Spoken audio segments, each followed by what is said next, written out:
दोस्तों, सादर प्रणाम।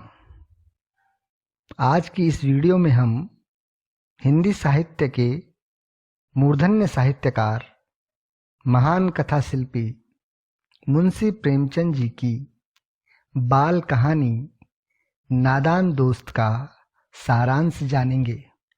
अपनी इस बाल कहानी में मुंशी प्रेमचंद जी ने बालपन की जिज्ञासाओं, कौतुक, नादानियों का बड़े सुंदर ढंग से मानवीय प्रस्तुतिकरण किया है।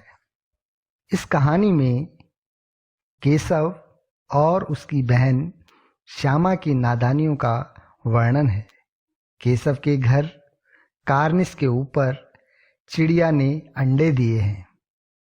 केशव और उसकी बहन बार बार चिड़िया को कार्निस के ऊपर आते और जाते हुए देखती है। बच्चे अपने दूध और जलेबी को भूलकर चिड़िया की आवाजाही को देखने लगते हैं। उनके मन में तरह तरह के सवाल उठते हैं कि अंडे कितने बड़े होंगे, कैसे होंगे, कितने होंगे, बच्चों का घोंसला कैसा बना होगा।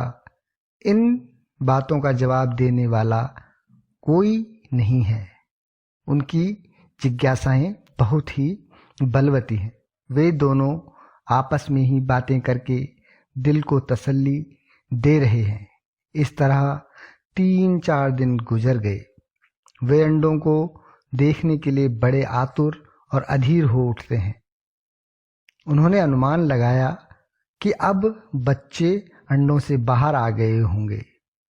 अब बच्चों के चारे का सवाल उनके सामने आ खड़ा होगा कि चिड़िया बेचारी इतना दाना कहाँ से लाएगी, सभी बच्चों का पेट कैसे भरेगा।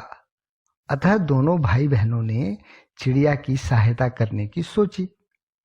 दोनों ने फैसला किया कि कार्निस पर थोड़ा सा दाना और पानी रख दिया जाए। घोंसले के ऊपर कपड़े से एक छत बना दी जाए। केशव ने कूड़ा फेंकने वाली टोकरी को घोंसले की आड़ में रखने की सोची। गर्मी के दिन थे। बाबूजी दफ्तर गए हुए थे। अम्मा दोनों बच्चों को सुलाकर खुद सो गई। लेकिन बच्चों को नींद ही नहीं आ रही थी। वे चुपचाप दबे पांव उठे, अंडों की हिफाजत की तैयारी में लग गए। कमरे से स्टूल लाया गया। वह छोटा पड़ा तो नहाने की चौकी को स्टूल के ऊपर रख दिया गया। श्यामा दोनों हाथों से स्टूल को थामे हुए थी। केशव स्टूल पर चढ़कर जैसे ही कार्निस पर पहुंचा, चिड़िया केशव को देखकर उड़ गई।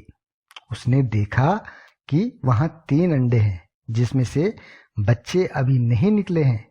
श्यामा दौड़कर पुरानी धोती फाड़कर एक टुकड़ा ले आई, जिसे बिछाकर एक गद्दी बनाई गई। उसके ऊपर उन्होंने 3 अंडों को रख दिया। श्यामा प्याली और चावल भी ले आई। इसके बाद श्यामा ने भी अंडों को देखने की जिज्ञासा प्रकट की। लेकिन केशव ने उसको फटकारते हुए कहा कि तू गिर पड़ेगी।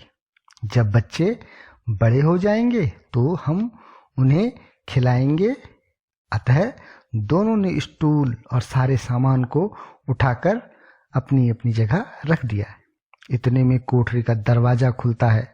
माँ ने धूप से आंखों को बचाते हुए दोनों बच्चों को खूब डांटा और उन्हें फिर सुलाने के लिए ले गई। अब बच्चों को नींद आ गई। 4 बजे अचानक श्यामा की नींद खुल गई। वह दौड़ती हुई कार्निस के पास गई। वहां पर वह देखती है कि अंडे और पानी की प्याली जमीन पर पड़ी है। अंडे टूट गए हैं। दौड़कर वह केशव को बुलाती है। केशव प्याली और अंडों को जमीन पर फूटा हुआ देखता है।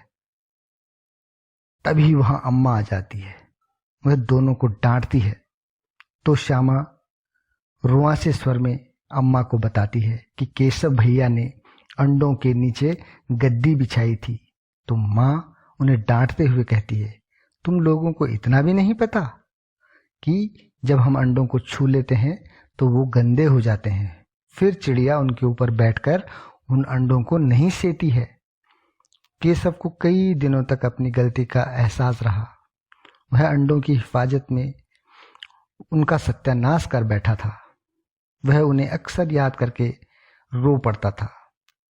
दोनों भाई बहनों ने उन चिड़ियाओं को कभी भी फिर अपने घर के आसपास नहीं देखा। मुंशी प्रेमचंद जी की इस कहानी में बच्चों की जिज्ञासा और उनके द्वारा किए गई गलतियों से वो कैसे सीखते हैं के बारे में बताया गया है। आशा है आपने प्रेमचंद जी की कहानी नादान दोस्त का सारांश जाना होगा। धन्यवाद।